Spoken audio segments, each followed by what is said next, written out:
I got left out of my brother's graduation dinner.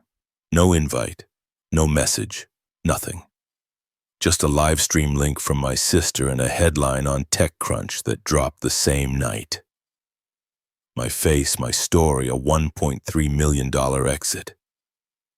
My name wasn't on their guest list, but it was on every news site that mattered. So I poured a glass of bourbon, made pasta alone, and watched them toast Logan, while the world toasted me. I was 10 when I first realized I was invisible. It was a warm May afternoon in Plano, Texas, and the elementary school auditorium was packed with parents and teachers clapping like their lives depended on it. Logan, my younger brother, had just been handed the Principal's Excellence Award for the third year in a row. He beamed from the stage in his ironed button-down and khaki pants, his blonde hair gelled just enough to look like he hadn't tried. My mom sat in the front row with her phone up, recording every second. My dad was clapping like Logan had just landed a rocket on Mars. My name was called too eventually. Ethan Bennett, perfect attendance. The applause was thinner, polite. Mom didn't even look up from reviewing Logan's video. I walked to the stage, shook the principal's hand, then stepped down to silence. I remember thinking maybe next year I should break an arm or something. At least that would get a reaction. Growing up, Logan was always the one people noticed. He wasn't just good at things, he was magnetic. He had this easy charm, the kind that made teachers laugh at his dumb jokes and neighbors call him such a promising young man. When we played Little League, Logan hit home runs and got the MVP trophy. I played outfield and once got hit in the face by a fly ball. Dad told me maybe sports weren't my thing, and that was fine. Then he bought Logan a new bat. By high school, the gap between us wasn't just emotional. Logan was a star. Student government varsity soccer captain, lead in the spring musical. He was on every poster in every hallway. I was in the yearbook once, standing in the background of a group photo. I don't think anyone noticed me. I didn't even notice me. It's not like I didn't try. I got good grades, straight A's most years. I helped Mrs. Clark rebuild the robotics club from 3 kids in a storage room to a statewide competitor. But when I came home and mentioned it, Dad barely looked up from his newspaper. He just said, "Good job, keep it up," and went back to reading about Logan's name in the local sports column. I think the moment it really hit me was at our 10-year high school reunion last summer. They held it in this flashy event space downtown with string lights and a jazz trio playing covers of Coldplay songs. Everyone looked too polished and too eager. I went alone. I figured maybe someone would remember me from the robotics club or yearbook committee. Maybe Mrs. Clark would be there. Instead, they invited Logan to give the alumni address. He didn't even go to our school the last 2 years, having transferred to some private academy in Dallas. But apparently his PR job in LA and Instagram with 100K followers made him the poster child for success. The room went dead silent when he stepped on stage wearing a designer suit and that same charming grin. He spoke about perseverance, family values, how our high school shaped him. I sat at the back sipping watered-down punch and trying not to think about how none of that speech had anything to do with our actual school. At the end, the event host read out a list of alumni accomplishments. Logan Bennett, class of 2017, currently head of public relations at Crane & Wilcox, Los Angeles. Applause. Then came a few doctors, a local city councilman, someone who started a vegan bakery. Then robotics club. They mentioned the team winning the state tournament in 2012. My name wasn't included. It stung not because I needed the recognition. It was the reminder that no matter what I did, it wasn't worth remembering. On the drive home, I played the speech back in my head. Logan talking about how our dad taught him the value of hard work. I wondered if we grew up in the same house. I remembered those nights when I stayed up learning Python for our first competition, while Logan stayed out with friends and still got more praise. I remembered the way Mom used to say, "Your brother just needs more attention right now," as if there was a limited supply and I was already full. I didn't cry. I just felt blank. Like my whole childhood had been written in pencil, easily erased, while Logan's was etched in stone. Back in my apartment, I dropped my keys on the counter and opened my laptop.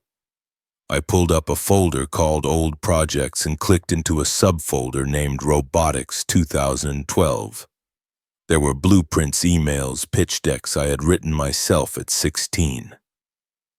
No one knew they existed except me. That was fine. Maybe not everyone needs to be seen. Still, I couldn't shake the feeling that something was missing. Not validation, not praise, just presence. The simple recognition that I had been there too. I closed the laptop and stared out the window. Downtown Plano buzzed in the distance, bright and full of people going somewhere fast, somewhere worth going. I made a mental note, stop showing up for places that never noticed I was there. The next morning, I woke up to the sound of garbage trucks outside my apartment in East Austin. The sun filtered through the blinds just enough to remind me I'd fallen asleep on the couch again. My laptop still sat open on the coffee table, screen dimmed but not shut. The folder with all my old robotics files was still up. I closed it with a sigh, stood stretched, and shuffled toward the kitchen. By 8:15, I was already logged into work. I had a product team sync at 9, so I ran a quick prototype review for our upcoming feature release. Kindler was still a small company, but things were moving fast. I liked the pace, liked being the quiet guy behind the features that made users stop and go, "Oh, that's smart." It didn't make headlines, but it felt solid, useful. And unlike my old life, I didn't need anyone to clap.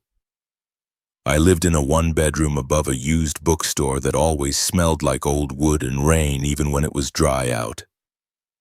My kitchen was barely big enough for one person to turn around in, and the faucet leaked sometimes. But it was mine. I paid the rent. I bought the furniture. I even painted the walls that warm clay color last spring when I got tired of white. No one helped me. No one asked to. At lunch, I made a sandwich and scrolled through Slack while the kettle boiled. Maya pinged me a mock-up she wanted feedback on, and I replied with a thumbs up and a comment about typography spacing. She replied with a gif of someone fainting, the way we always joked when one of us actually gave approval without edits. Work was our own rhythm, our own space. I never had to explain myself to her. She saw what I did and respected it. That was enough. Around 3:17, during a quiet lull between back-to-back calls, I got a notification on my phone. Group chat, Bennett family. The thread had been mostly quiet for a few weeks. Mom would usually send Sunday recipes or a blurry photo of the dog in a costume or a meme she didn't fully understand. This time it was a picture of Logan standing outside a sleek glass office building in Westwood, Los Angeles, grinning with a branded tote bag on one shoulder. The caption said, "Welcome to Crane and Wilcox, Logan, a new chapter begins." Mom's message followed 2 seconds later. "Our golden boy, so proud of you, sweetie. Love you forever." The best son a mother could ask for. Then the confetti emoji. A string of red hearts. Then nothing. I stared at the screen, thumb hovering. I didn't type anything. Didn't like the photo. Didn't click on it to zoom.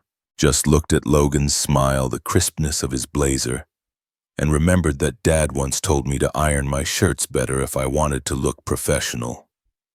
I had been 23, and it was during a video call right after I presented a feature demo to our board.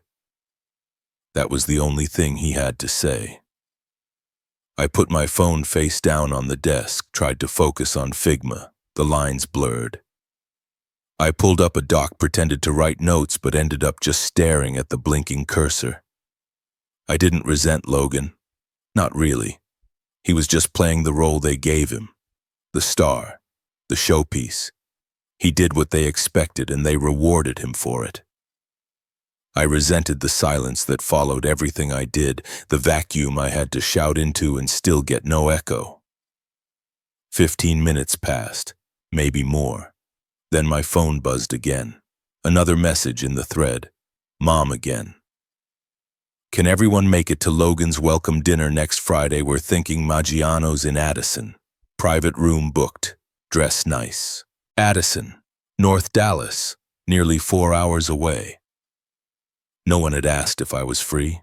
No one had asked if I could get off work. No one even used my name. I tapped the screen, held my thumb over the thread, and muted it for 1 year. Not forever, just enough.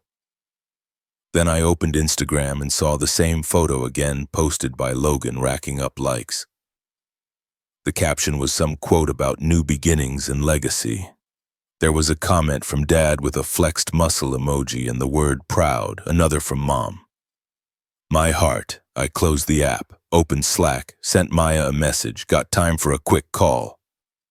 She replied instantly, yup, 5 at 5:00 sharp. Her face appeared on my screen, smiling but with a raised eyebrow. You good? I shrugged. Just needed to hear a human voice that's not family related. She smiled. Want to talk work or not work? Let's go with not work, please. We talked for 45 minutes. About Kindler, about Austin traffic, about how her grandma just learned to use Zoom and accidentally joined a meeting for a real estate firm in Florida. I laughed. Real laughter. It felt like opening a window in a stuffy room. When we hung up, the apartment was quiet again. Outside, the bookstore was closing. The last bit of sun dipped behind the buildings across the street. I heated leftover stir-fry and sat on the floor back against the couch. Ate slowly without thinking, without scrolling. The family group chat remained silent, or maybe it wasn't. I didn't care. Somewhere in LA, Logan was probably eating something expensive with people who called him brilliant. He'd always shine in rooms built to make people like him shine brighter. But here in this tiny apartment above books no one read anymore, I felt something close to peace. I didn't need a headline. I didn't need a dinner invitation. I just needed quiet, and I finally had it. It wasn't always like this. There was a time when I still believed they might see me. Back in 2016, I graduated from UT Austin with a double major in computer science and psychology. I'd pulled 16-hour days most semesters working part-time at a coffee shop off Guadalupe just to keep my rent paid. I wasn't the top of the class, but I was damn close. I wore my stolen 3 hours of sleep and busted sneakers like armor. That May, as I stood in my gown under the Texas sun, I scanned the crowd for my parents. They came. Greg and Helen Bennett, center right of the bleachers, flanked by Logan, who wore sunglasses and played with his phone the whole time. They clapped. Not loudly, no signs, no flowers, no dinner plans after. Later that week, Dad sat me down on the porch swing at my grandparents' place. It was one of those rare, quiet evenings in Plano where the cicadas screamed louder than the highway. He looked serious. I thought maybe he was about to say he was proud. Instead, he handed me a manila folder. There's an opening at Lakeview Charter. High school science. Good pay. Benefits. I talked to Principal Harris. He said he'd meet with you Tuesday. I blinked. I hadn't applied to Lakeview. I hadn't mentioned teaching. Dad went on. Steady work, summers off, great district. You could start building something real. I told him thank you. Then I told him no. I had already accepted a spot in a new graduate program in human-computer interaction. I wanted to build tech that made people's lives better. There was a startup in Austin I was talking to about prototyping accessibility tools for elderly users. It was niche, risky, but it felt like something that mattered. He didn't yell. Greg Bennett never yelled. He just went still. Cold. You think you're too good for a real job? No, I said. I just want a different kind of job. He stood, picked up the folder, said nothing else. By the end of that month, my bank account started draining faster than usual. I called Mom, asked if she knew what happened to the monthly support transfers. She hesitated, said Dad thought it was time I learned to be fully independent. I moved in with Mason, an old dorm friend who had a spare futon in East Austin. I picked up night shifts at a 24-hour diner and learned to survive on black coffee and leftover hash browns. I didn't go home for Thanksgiving that year. No one called to ask why. Still, I stuck with it. The program was brutal, the hours unforgiving, but I found myself again in code and context mapping. I met people who thought like me, who didn't need a spotlight to feel seen. I started working with Maya on early sketches for Kindler. We'd stay up till 2 in the morning arguing about interface flow and voice-assisted UX. We weren't trying to change the world, just make it less broken. By 2019, we had a working prototype. By 2020, we had early adopters. I started writing pitch decks for small grants, community funds, even bootstrapped accelerator programs. I poured every unpaid hour I had into it, and then Logan. One night I got a text from Riley. Logan's application video for Stanford just dropped. It's actually kinda good. I opened Instagram and there it was. Logan in a blazer standing in front of a massive whiteboard. He was talking about digital inclusion, user empathy, and assistive tech for aging populations. It was polished, confident, familiar. Then I realized why. The graphs, the examples, the wording. He had used my deck, one I'd sent to the family email chain months earlier when I was fundraising and hoped maybe, just maybe, they'd be interested. There was no mention of me, not in the video, not in the caption, not in the comments where Helen replied with, "Such vision always been our strategist." Strategist. That word stuck with me like a nail in a boot.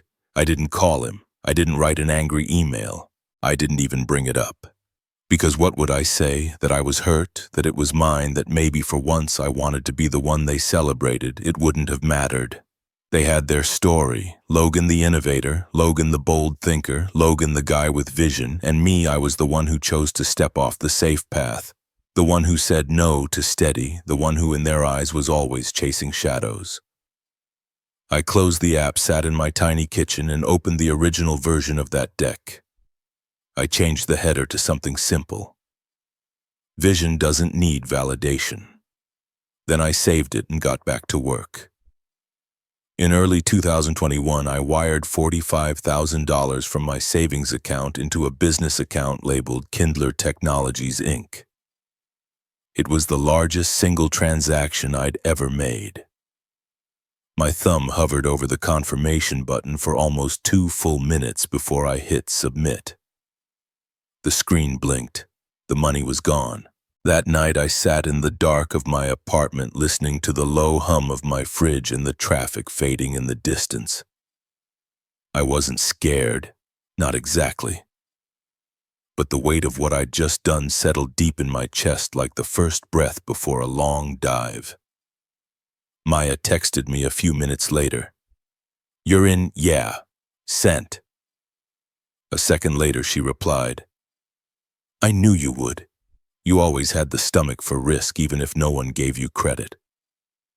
We didn't have office space yet, just Zoom calls and a shared Google Drive packed with design files, investor pitch scripts, early user interviews. Our idea was simple: create an app that helped older adults navigate everyday tech, banking, healthcare communication with guided voice-first assistance. Something elegant, frictionless, human. Most people didn't get it, including my parents. That weekend I called home mostly out of obligation. Mom answered voice chipper. "How's work, sweetie? It's good. Actually, I just made a big move. I invested in the startup I've been working with. Full-time now." She paused. "Wait, invested like with money?" "Yeah. It's called Kindler. We're building tech for aging users, smart onboarding, error recovery, accessibility, first design." For old people, I winced. For anyone who needs extra help with tech, But yes, mostly seniors. She gave that polite laugh she used whenever I mentioned something she didn't understand. Honey, you're almost 30. Shouldn't you be focusing on something more stable? It's stable, I said. We've done our research, we're seeing traction, and this space is growing fast. I could practically hear her chewing her lip through the line. Well, just be careful. You know how your father feels about experiments. 2 days later, Dad called. I hear you've decided to throw your money into a hobby. It's not a hobby, I said. It's a business, and it's mine. He snorted. An app for the elderly. Most of them can't even remember their passwords. Who's gonna use it, Ethan? People who die before the next iOS update. I said nothing. He continued. I hope you didn't borrow anything, because if this thing crashes and burns, don't come knocking. I'm not bailing you out. I hung up before I could say something I'd regret. After that call, I stayed up until 2 reviewing our roadmap. I wasn't second-guessing. I was making sure. Because when people you've known your whole life look at you like you're already a failure, the only thing left to do is prove them wrong. The following Monday, Maya and I pitched at a small virtual demo day for local investors. We didn't get funding, but we got questions, smart ones. People leaned in. One woman messaged us after saying her dad struggled to access his Medicare portal and that Kindler would have changed everything. That was enough fuel to keep going. We built through summer surviving on ramen and cheap Wi-Fi. We took turns doing customer support and user testing. We begged, borrowed, reused code from failed features and made it better. We didn't sleep much, but we made something real. By September, we had 4,000 beta users. By December, we had our first paying client, a senior living community in Phoenix that rolled Kindler out to all 150 of its residents. I emailed my parents about it, attached the press release. Got no response, not even a thumbs up. In January, I went back to Plano for a quick visit. Riley picked me up from the station and we grabbed burgers before heading to the house. She asked a few questions about Kindler, real ones, thoughtful ones. I told her about our next version, about voice learning, about an early conversation with a regional healthcare provider. At home, Mom offered me leftover casserole. Dad didn't mention Kindler once, but at one point he looked up from his paper and said, "Still doing that app thing?" "Yeah." "Huh." Then he went back to reading.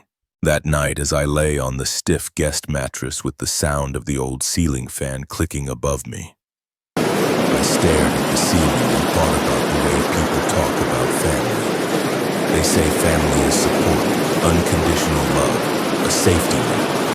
But what if your net has holes? What if every time you fall, all you hit is silence? In the morning, I packed my bag, said goodbye, and told them I had a client meeting back in Austin. Greg didn't walk me to the door. Helen waved from the kitchen. I closed the door behind me and didn't look back.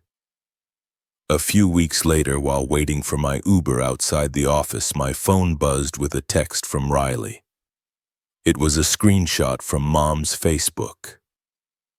"Big news, Logan's graduation dinner is officially set. Join us in Dallas next month to celebrate our brilliant MBA." Underneath was a digital invite, all fancy serif font and gold trim. RSVP by May 4th. Location Elm and Vine, a swanky rooftop restaurant in Uptown. Riley's message followed the screenshot. "Did you get yours?" I hadn't. I checked my inbox, my spam folder, even the old family email thread I rarely opened anymore. Nothing. No invite. No message. Not even a forward. I stared at my screen while the Uber pulled up its headlights, cutting through dusk. Back at my apartment, I dropped my bag on the kitchen floor and sat at the counter, letting the silence stretch. I could have brushed it off. Could have told myself it was a mistake, a technical glitch, a forgotten CC line. But I knew better. That night, I lay on the couch with the lights off, phone in hand, scrolling through Logan's Instagram. He'd already posted about the dinner, tagging the venue and thanking everyone who made this journey possible. The comments were full of heart emojis and praise. Dad had commented with 2 clapping hands. Mom had written, "My heart is full," still nothing addressed to me. I stared at the ceiling for a long time before finally tapping the contact name I hadn't used in months. The line rang 3 times, then Dad picked up. "Ethan." "Hey, quick question. Did you mean to leave me off the guest list for Logan's dinner? Or was that a mistake?" A pause, then the scrape of a chair. "No mistake," he said. "It's just, the event is really for people who've been part of Logan's journey. Mentors, colleagues, close family. So not me." "It's not like that," he said. "You're busy always working. You don't like big events anyway. We figured you wouldn't want to be there." I let that hang for a second. I just thought maybe I'd get the option. He gave a soft exhale, the kind people give when they're preparing to end a conversation. "Look, Ethan, this dinner is about celebrating success. Logan's worked hard. He's made something of himself. We wanted the focus to be on that. You've always walked your own path, right? It doesn't make sense to drag you into something you're not even part of." I stared out the window at the glow of the city. "Got it," I said. "Thanks for clearing it up." Before he could respond, I ended the call. I didn't throw the phone, didn't curse. I just stood still, listening to the quiet hum of the fridge again, like it was some steady voice that had been there all along. The next day, Riley texted again. "I'm sorry, Ethan. I didn't know they weren't inviting you." "That's messed up," I replied simply. "Don't worry about it, I'm good." But I wasn't. Not because I wanted to go, not because I needed the free wine or the compliments, but because it confirmed what I'd been trying not to admit for a long time. In their version of the story, I wasn't part of the family arc. I was an appendix, footnote at best, the kid who chose differently and therefore didn't qualify for celebration. It wasn't that they didn't love me, it's that they didn't know how. They couldn't see value in something they didn't understand. And I had stopped trying to explain. Later that week, I stopped by Maya's place. We had planned a brainstorming night for the new feature rollout, but as soon as I walked in, she handed me a beer and sat me down. "You look like someone just told you your dog moved out." I laughed. Sort of. I told her what happened. The invite, the call, the part where my own parents didn't think I belonged. She didn't say anything right away, just nodded, sipping her drink. Then she said, "You know, people who build things quietly are the last ones to get a toast." I smiled, a little bitter. "You think I'm building something worth toasting? I know you are," she said. "And someday the people who left you off their list are going to realize you were the main event." We worked until midnight that night, laughed a little, ate cold Thai takeout. I left her place feeling lighter, not healed, not fixed, but seen. A few days later, I deleted the calendar alert Riley had sent for Logan's dinner. I didn't need a reminder. I already knew what wasn't mine. The email came on a Thursday morning while I was halfway through a cold bagel. Subject line, "Final approval, Kindler acquisition." I stared at it for a full 30 seconds before clicking. Maya had CC'd Marcus, our legal counsel, along with a couple of Amazon's corporate attorneys. The first paragraph was sterile, filled with formal language about terms and final signatures. Then the sentence that landed like a silent firework: "The acquisition has been finalized. Total valuation $24 million USD. My eyes darted to the next paragraph. I reread it 3 times. "Based on your 5.8% equity, post-tax distribution will amount to $1.34 million USD. I didn't move, didn't speak, just leaned back in my chair and let the number float in front of me. I'd known the deal was close, of course. We'd spent weeks in negotiation calls, clause rewrites, and late-night document reviews. But seeing it black on white with my name and share spelled out in legal ink was something else. I texted Maya, just saw the email. She responded instantly, told you it was real. I walked to the sink, ran cold water over my hands, and stared out the window. The bookstore downstairs was still closed, its gate rattling slightly in the breeze. The world outside looked exactly the same, but something massive had just shifted under my feet. We met for lunch at Stinson's, a quiet cafe off Burnett. Marcus joined us, looking as always like someone who could sue a hedge fund before his second espresso. To Ethan, Maya said, raising her cup, "The quietest guy with the loudest execution." I gave a tired smile, still processing. Marcus pulled a folder from his briefcase and slid it across the table. "These are your final documents. Wire transfer will land by Monday. I suggest not refreshing your account too often unless you want to give yourself a stroke." I nodded, flipping through the pages. "You gonna tell your family?" Maya asked. I hesitated, sipped my coffee, then said no. "They'll find out, their way." Marcus raised an eyebrow. "That's cold." "Not really," I said, "just clean. I didn't owe them this news, not after the years of silence, dismissal, or veiled condescension. If they heard, it would be through the same channels they favored. Social media, friends of friends, maybe some tech blog if the deal got traction. I didn't need their congratulations, and I definitely didn't need to explain myself. That night, back in my apartment, I dug through an old storage bin until I found the printout. It was wrinkled, coffee-stained corners folded. The original Kindler pitch deck, version 1, dated March 2021. Font misaligned, color scheme all wrong. But it was mine. At the top, I had written in blue ink, "Vision doesn't need permission." And at the bottom, in red pen scrawled in my father's handwriting, "This won't lead anywhere. Focus on something real." I smoothed the page out against the fridge and taped it there with 2 strips of masking tape. Then I stepped back, looked at it, and didn't feel anger. Not pity, just clarity.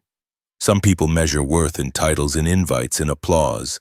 I measured mine in choices, in late nights, in unread pitch emails, in the silence after risk. And now in this quiet room with the hum of the fridge and the echo of a deal closed, I measured it in one more thing. Proof. The night of Logan's graduation dinner, I made no plans. I stayed in ordered Thai from the same place down the block and poured myself a glass of the good bourbon I'd been saving since we signed the term sheet. At exactly 7:15, I opened my laptop and clicked the live stream link Riley had sent. No caption, just a quiet olive branch. The video opened to a rooftop glowing under string lights with a skyline view of Dallas behind rows of white tablecloths and champagne flutes. People in suits milled about, posing for photos, raising glasses, hugging each other like it was a family reunion on a magazine cover. A banner in gold script stretched across the back wall. "Congratulations, Logan Bennett, MBA class of 2024.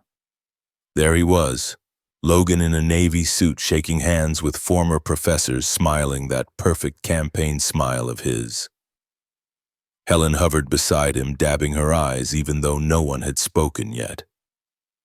Greg stood stiffly at her side, one hand gripping a rocks glass, the other tucked in his pocket like a banker posing for a holiday card. The camera panned across the room. There were familiar faces, our old neighbors from Plano, cousins I hadn't seen since my undergrad graduation, a few people I didn't recognize, probably LA friends or colleagues from Logan's firm. I watched, quiet, chewing on lukewarm noodles as if I were a guest at my own family's celebration, seated invisibly at the edge of the digital room. Greg was the first to speak. He took the microphone with a practiced ease, glanced down at a folded piece of paper, then looked out over the crowd. Tonight we celebrate not just a graduation, but a promise fulfilled. Helen and I always knew Logan was meant for great things. From his first steps to his first speech in 8th grade, he's been a leader. And it's no small thing in today's world to raise a young man who knows where he's going. People clapped. Helen wiped another tear. Logan stepped forward next, holding the mic like he'd done it 100 times. His voice was smooth, steady. I want to thank my family, especially my parents. Everything I've achieved is because of the foundation they gave me. And now with this next chapter, I want to carry our name further. I want to put Bennett on the map. There was applause. Some people stood. Someone off camera shouted, "You already did, man." I paused the stream. The screen froze on Logan mid-smile, basking in applause. I stared at it for a moment, then closed the laptop. No anger, no sharp pang in my chest. Just quiet, like a window finally closed against a storm. I stood, rinsed my plate, poured the rest of the bourbon back into the bottle. I didn't need to watch the whole thing. I didn't need to hear their speeches or see who toasted who or find out whether they ever said my name. Because for the first time in a long time, I didn't feel like I had to earn a seat at their table. I had my own. And it was enough. I woke up the next morning to 15 missed calls, 7 voicemails, and a dozen text messages blinking across my lock screen. Maya's name was at the top. You seen it yet? I squinted at the time. 6:41 a.m. Groaned, then tapped the browser icon she'd sent. The article loaded slowly, like the universe knew to drag it out for dramatic effect. TechCrunch headline: the quiet designer behind Kindler's $24 million exit. Below it, a full-width photo of me and Maya standing on the balcony of our old co-working space in Austin. She was mid-laugh. I had one hand in my pocket, the other holding a coffee cup. The caption read, Ethan Moore, 29. Co-founder and lead designer of Kindler, whose product was recently acquired by Amazon. My stomach flipped, not with fear, with something closer to disbelief. The article was sharp, well-written, clearly researched. It traced the story from our early prototypes to the acquisition, quoting Maya about our shared vision and me about accessibility tech and quiet leadership. No spin, no puff, just truth. By 8:30, the article was everywhere. LinkedIn, Twitter, a few reposts on Instagram from folks I hadn't spoken to since college. Then Riley posted it. She screenshotted the article, cropped it to the headline and photo, and wrote one line in her caption. My brother, the one who never needed to be loud to be worth hearing. I read it twice, then a third time, and something in my chest cracked open. Not pain, not even pride, just stillness, like someone had finally named the thing I couldn't. I texted her. That means more than you know, she replied a second later. It's just facts. Always has been. I didn't say anything after that. I just scrolled through the comments. One from her college friend. Wait, this is your brother, another. Why has no one in your family ever talked about him before? And then tucked between those a single line from Logan. Unfollowed by Logan Bennett. I blinked, checked again. His profile no longer followed hers. The breadcrumb trail was gone. I wasn't surprised. Just strangely calm. Around noon, Helen shared the article on her own Facebook page. No caption, no emojis, no hearts, just a raw link and my photo beneath it. No one tagged me, but in the comments, distant relatives chimed in. Wow, didn't know Ethan was doing all this. Incredible. Congrats to him. Did he move to Seattle? Helen didn't respond to any of them. She didn't like or react to Riley's post either. She simply posted it, then disappeared back into whatever version of reality she lived in where facts arrived too late to be rewritten. I spent the rest of the day answering emails from old mentors and colleagues, setting up interviews, coordinating next steps with Maya and Marcus. But in the quiet pockets between, I kept coming back to that post. Not because it meant reconciliation, not because it healed anything, but because sometimes silence gives way to truth in the most unexpected places. And this time it wasn't me who had to say it out loud. The phone rang just after 6 as I was shutting my laptop. Valerie's name flashed across the screen. I hadn't spoken to her in months, maybe longer, but I picked up on the third ring. "Ethan, sweetheart, do you have a minute?" Her voice was warm, but something about it felt careful, like she was stepping through a room full of sleeping dogs.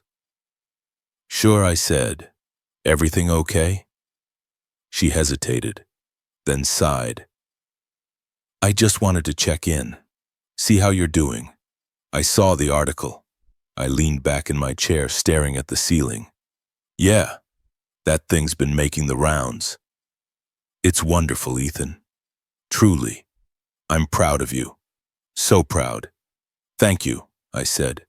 And I meant it. There was a pause. "Listen, I know this might feel out of the blue, but if you're not too busy, maybe you'd want to come visit. Just for a weekend, Riley's been asking, and I'm making lemon bars." I smiled, even though I knew where this was heading. "Thanks, Val. Really. But I think I'll stay put for now." I figured, she said softly. "I just had to try." We sat in silence for a moment. Then her voice dipped. "Things at the house are tense." I didn't say anything, just waited. "After your article came out, it was like someone dropped a glass in the middle of a dinner table." Greg didn't say a word, not even when Riley brought it up. "Helen, well, she shared the article but hasn't mentioned your name since." I could hear her washing something in the background, the clink of glass against a sink. "It's like they don't know what to do with it," she continued. "With you. Like this success is too loud to ignore, but too unfamiliar to fit into their version of the story."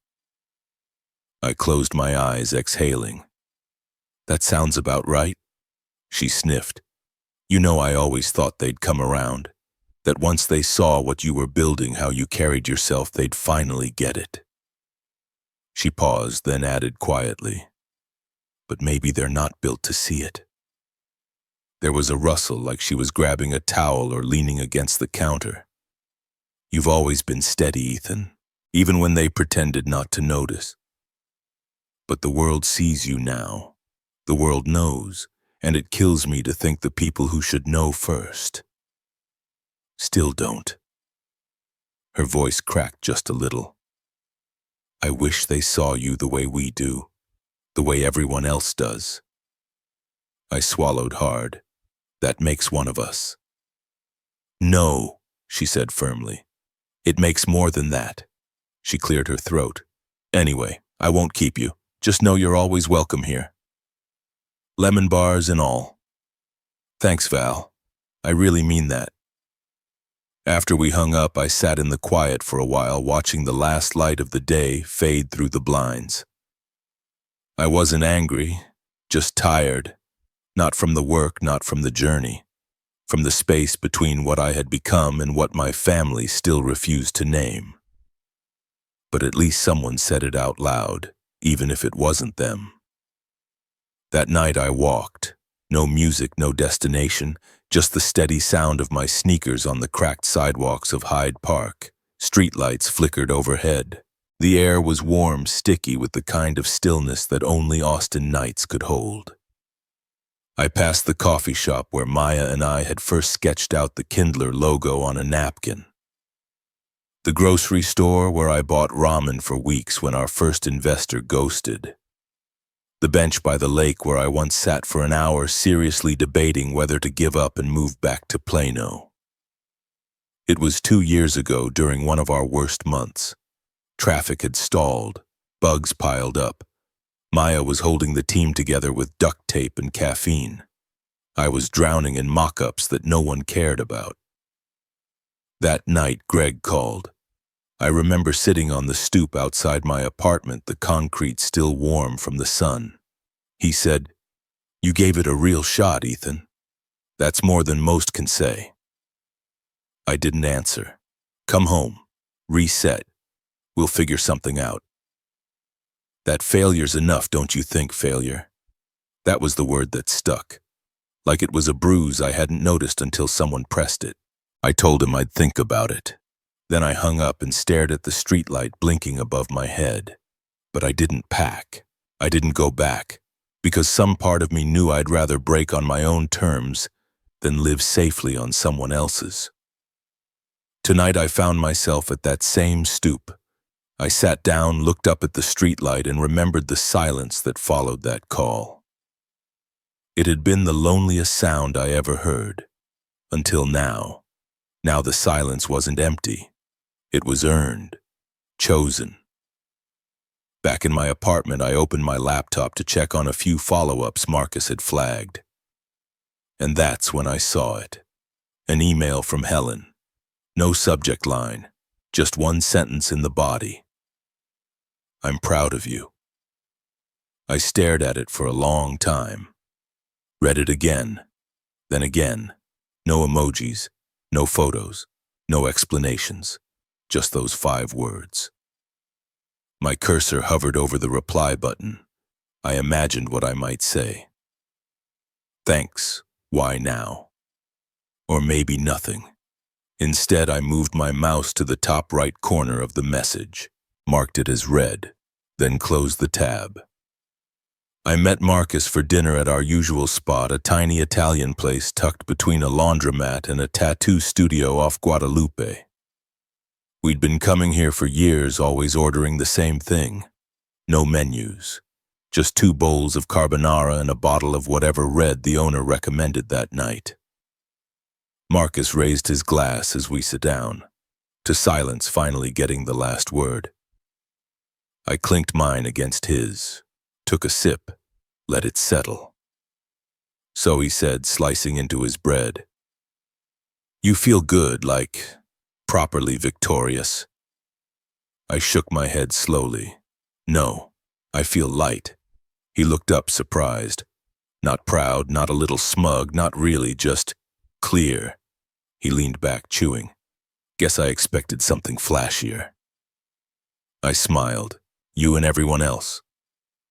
We ate mostly in silence after that, the kind that wasn't awkward, just earned, the kind that came when you didn't have to explain yourself anymore. At one point, Marcus wiped his mouth, reached into his blazer, and checked his phone. Maya just messaged. He turned the screen toward me. "Google Ventures wants a meeting. End of month. Big interest." I stared at the message, then back at him. "Seriously?" He nodded. Apparently someone at GV read the TechCrunch piece and did a little digging. They like Kindler's framework. Think it could expand beyond senior care. I leaned back, took another sip of wine. I haven't even cashed the last check yet. "That's the thing about momentum," Marcus said. "It doesn't wait for you to get comfortable." He glanced around the restaurant. "You know I was with you the night you almost walked from this whole thing. I remember. You looked like you were about to fold the whole deck and become a high school math teacher." I laughed. I had the job offer saved in my drafts. "And now you're fielding calls from Google." I didn't say anything, just let the sound of the clinking plates and soft jazz fill the space. After the plates were cleared and the last sips of wine gone, Marcus stood and clapped me on the back. "You've done enough proving, Ethan. To them, to me. Hell, even to yourself." I nodded. "Guess now I just get to build." "Exactly." He headed off to his car and I walked the few blocks home. No emails, no calls, just the quiet buzz of a street lamp above and the kind of satisfaction that didn't need to announce itself. The kind that showed up in carbonara and old friends, in a meeting request that said, Your story wasn't done yet. I didn't think about the graduation dinner, or who gave a speech, or if anyone saved me a seat. Because this dinner was mine, and I was full. I shut the laptop and let the screen go black. The glow of the room dimmed with it. On the fridge, the article printout still hung, the one Maya dropped off last week.